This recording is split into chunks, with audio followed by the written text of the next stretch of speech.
pengertian dari penilaian kinerja dan syarat serta manfaat dan juga tantangan manajemen kinerja. Nah, untuk itu mungkin terlebih dahulu saya akan memaparkan mengenai pengertian dari penilaian kinerja dan juga manajemen kinerja. Manajemen kinerja adalah proses berorientasi tujuan yang diarahkan untuk memastikan bahwa proses-proses organisasi ada pada tempatnya guna memaksimalkan produktivitas para karyawan, tim, dan akhirnya organisasi itu sendiri. Nah, adapun pengertian dari penilaian kinerja yakni penilaian kinerja adalah proses yang dilakukan organisasi untuk mengevaluasi hasil kerja para karyawannya. Nah, ini menurut Walter dan Davis 1996. Nah, adapun menurut Monday 2008 yaitu penilaian kinerja adalah sistem formal untuk meninjau dan mengevaluasi kinerja para individu atau tim dalam menjalankan tugasnya.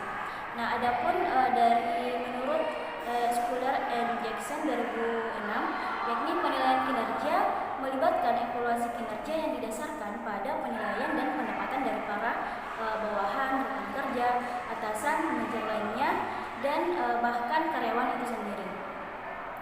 Jadi intinya penilaian kinerja yaitu evaluasi sistematis terhadap kinerja karyawan dan untuk memahami kemampuan karyawan tersebut sehingga dapat merencanakan pengembangan karir lebih lanjut bagi karyawan yang bersangkutan. Dengan kata lain, penilaian kinerja ini menilai dan mengevaluasi keterampilan, kemampuan, pencapaian serta pertumbuhan seorang karyawan. Nah, baiklah itulah tadi pemaparan dari saya. Untuk manfaat dan syaratnya saya persilahkan kepada Saudari Muriati untuk memaparkan. Baik, terima kasih. Di sini saya akan memaparkan yaitu manfaat dari penilaian kinerja. Penilaian kinerja yang pertama itu memperbaiki kinerja, yang kedua menyesuaikan kompensasi, yang ketiga menempatkan karyawan, yang keempat membutuhkan pelatihan dan pengembangan, yang kelima perencanaan dan pengembangan karir, yang keenam mendeteksi kelemahan proses staffing, yang ketujuh mendeteksi ketidaktepatan informasi, yang kedelapan mendeteksi kesalahan desain jabatan, yang kesembilan menjamin kesempatan kerja yang setara, yang ke-10 mendeteksi faktor eksternal yang mempengaruhi kinerja, yang ke-11 memberikan umpan balik bagi Departemen SDM.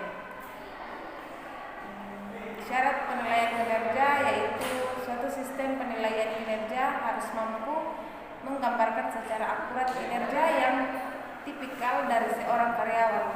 Untuk itu, sistem penilaian kinerja harus yang pertama itu job perlat, di mana mengevaluasi berbagai perilaku kritikal yang dapat menghasilkan kinerja yang sukses. Yang kedua itu praktis, di mana dapat dipahami dengan mudah oleh para evaluator dan karyawan. Yang ketiga itu terstandarisasi, di mana memungkinkan terwujudnya praktik penilaian kinerja yang seragam. Baik, terima kasih. Itulah paparan materi saya yang saya bawakan. Untuk tantangan manajemen kinerja, saya persilakan ke Resi. Jadi materi selanjutnya yaitu ada tantangan manajemen kinerja. Jadi manajemen kinerja ini juga dapat berlaku sebagai sebuah dashboard yang dapat memberikan peringatan ketika ada potensi masalah yang akan terjadi, sehingga para manajer dapat memitigasi hal tersebut dan lebih cepat dalam membuat keputusan. Jadi adapun tantangan dalam manajemen kinerja yaitu target yang terlalu rendah. Target yang terlalu rendah, menetapkan target adalah sebuah hal yang gampang-gampang susah. Ketika target terlalu mudah untuk dicapai, performa Anda tidak akan berkembang. Ketika terlalu sulit, karyawan tidak akan berusaha keras untuk mencapai target tersebut. Jadi target terbaik adalah target yang mudah diraih, tapi memiliki cukup ruang agar tim dapat berkembang dan membuat mereka bekerja ekstra. Selanjutnya, tingkat produktivitas yang menurun. Perusahaan membutuhkan karyawan yang tingkat produktivitasnya tinggi. Ketika produktivitas menurun, karyawan underperform, tentu hal itu akan berdampak pada kinerja perusahaan secara keseluruhan. Untuk itu, perusahaan perlu memantau kinerja karyawan untuk memastikan memastikan kinerja perusahaan tetap terjaga.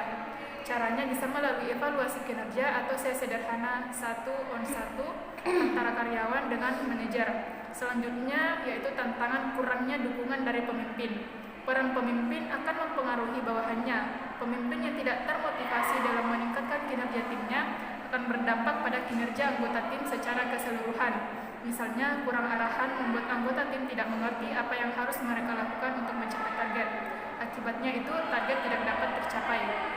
Jadi untuk mengatasi hal ini, pelatihan leadership juga jadi salah satu cara agar para manajer dapat meningkatkan skill leadership mereka dan dapat menjadi contoh yang baik untuk bawahannya. Selanjutnya itu tantangan komunikasi yang kurang baik. Tantangan lainnya dalam manajemen kinerja yaitu komunikasi yang kurang terjalin. Padahal komunikasi adalah hal penting untuk memastikan masing-masing karyawan memiliki tujuan yang sama. Rutin mengadakan meeting, memastikan pemahaman akan suatu hal sama, hingga melakukan outing kantor adalah salah satu cara untuk menjalin komunikasi yang baik. Selanjutnya, kurangnya motivasi untuk bekerja sama. Meskipun seorang karyawan bekerja secara individual, ia tetap harus bisa bekerja di dalam sebuah tim. Tapi, di dalam kerjasama tersebut, terkadang ada beberapa hambatan yang kerap dialami oleh tim. Misalnya pembagian tugas yang kurang proporsional, karyawan yang dominan, hingga karyawan yang kurang berkontribusi. Boleh jadi hal ini terjadi karena kurangnya kerjasama. Dengan rutin melakukan team building dan rutin mengadakan diskusi antar divisi, sedikit demi sedikit hal ini dapat diperbaiki. Selanjutnya itu ada manajemen yang kurang memberikan transparansi. Karyawan membutuhkan transparansi agar mereka mendapat konteks penuh apa dan mengapa mereka mengerjakan suatu tugas. Transparansi juga berpengaruh pada kinerja mereka. Tanpa adanya transparansi, karyawan akan mempertanyakan atas banyak keputusan yang diambil perusahaan. Hal ini akan memunculkan sikap skeptis di kalangan karyawan dan justru malah mengurangi kepercayaan terhadap perusahaan. Yang selanjutnya yaitu penilaian kinerja yang kurang efektif. Penilaian kinerja karyawan adalah salah satu cara untuk mengukur perkembangan serta performa karyawan. Mengadakan penilaian kinerja adalah satu hal, namun bagaimana perusahaan memikirkan langkah selanjutnya dari hasil penilaian tersebut adalah hal yang terkadang luput dilakukan. Salah satu tantangan terbesar dari manajemen kinerja adalah adanya aksi follow up setelah penilaian selesai dilakukan. Misalnya dengan membuat program atau pelatihan khusus yang terpersonalisasi untuk memperbaiki apa yang selama ini menjadi kekurangan mereka. Sekian dari saya. Baik, itulah tadi sedikit pemaparan materi dari kami mengenai penilaian kinerja. Untuk itu kami akhiri dengan ucapan wabillahi taufiq wal hidayah. Wassalamualaikum